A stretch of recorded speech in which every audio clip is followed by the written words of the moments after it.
As we pivot to news, I want to read from David Ignatius's piece in the Washington Post, which is about my father. He writes this: Brzezinski would have been appalled, but not surprised by the results of Trump's Group of Seven meeting on Saturday, after which German Chancellor Angela Merkel said that the era when Europe could rely on American leadership was over to a certain extent. Brzezinski's worries about Trump grew out of his belief in the interdependent world that the United States had made.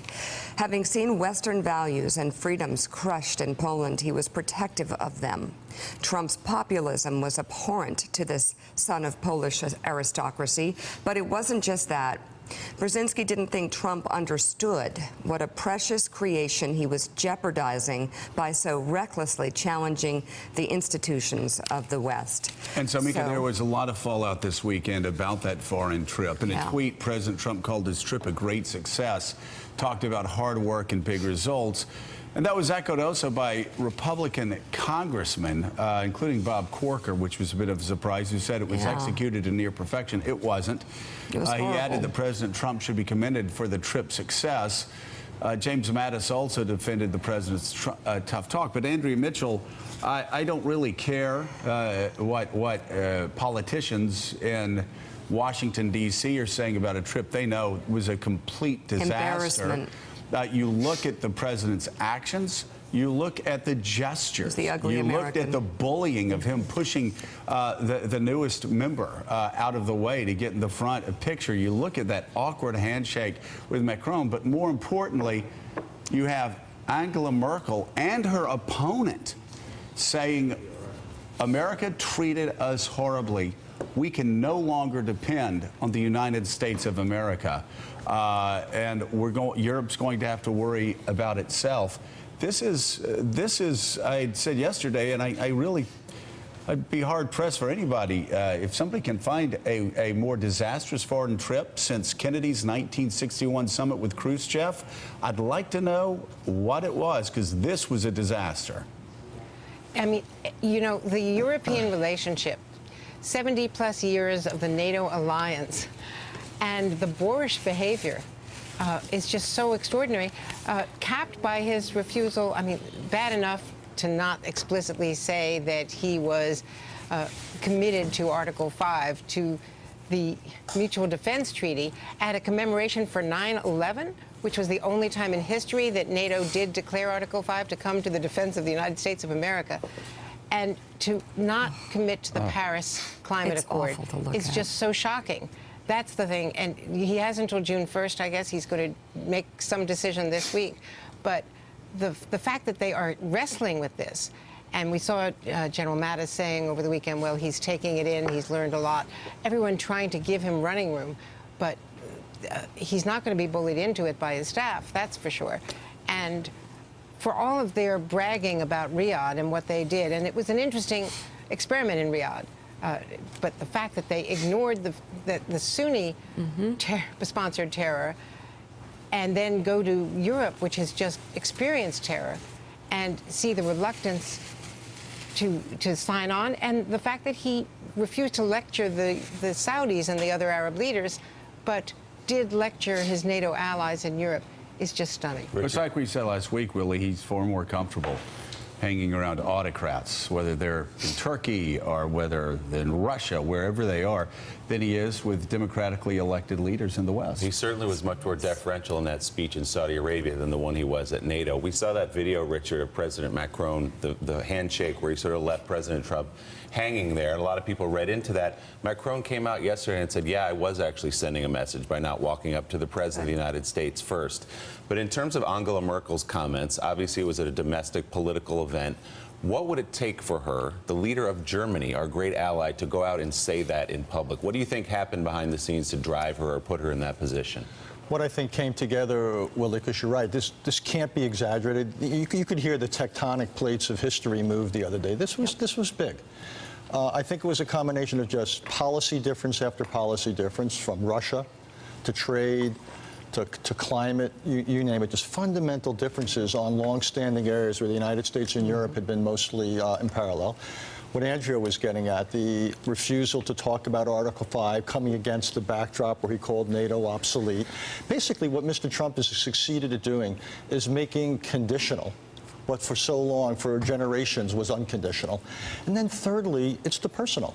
The conversations, it's hard to say, they're not going well, to say the least. This is not what these people expect of an American president. Look at the handshake. He looked like a thug. He looked like a goon. You look at the handshake. Look at this. Just what a thug! What an embarrassment! Look, he's mauling him like an idiot.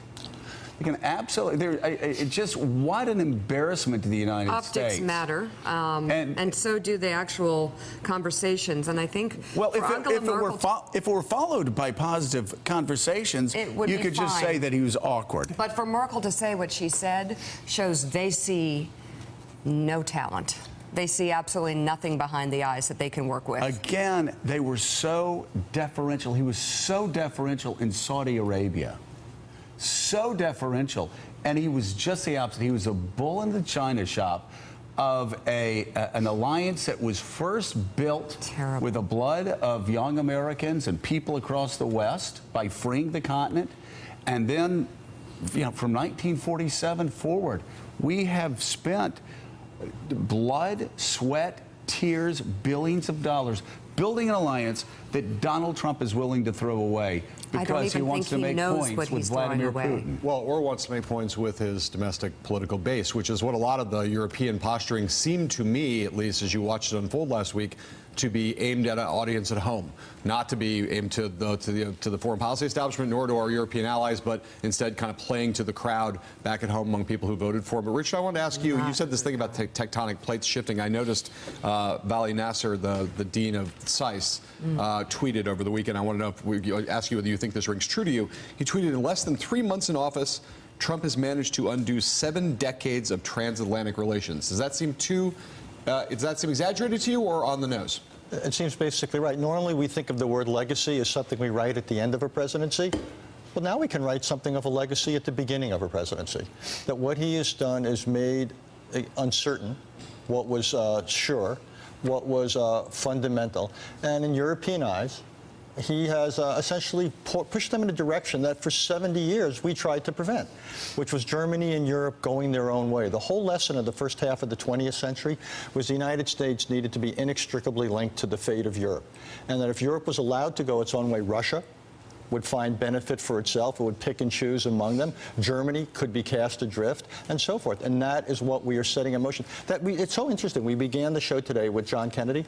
He was a president who wrote history, who read history, who was steeped in history. And the last line of David Ignatius's column, talking about your father, that I think we have a president, because he's not familiar with history, literally doesn't understand how he's playing with history and setting in motion historical forces that could have enormous consequences. And that's something that we've said here on the show. It's also something that I warned Trump officials and Trump himself in the transition, and I said it repeatedly. I said, you people believe that history begins on January 20th, 2017.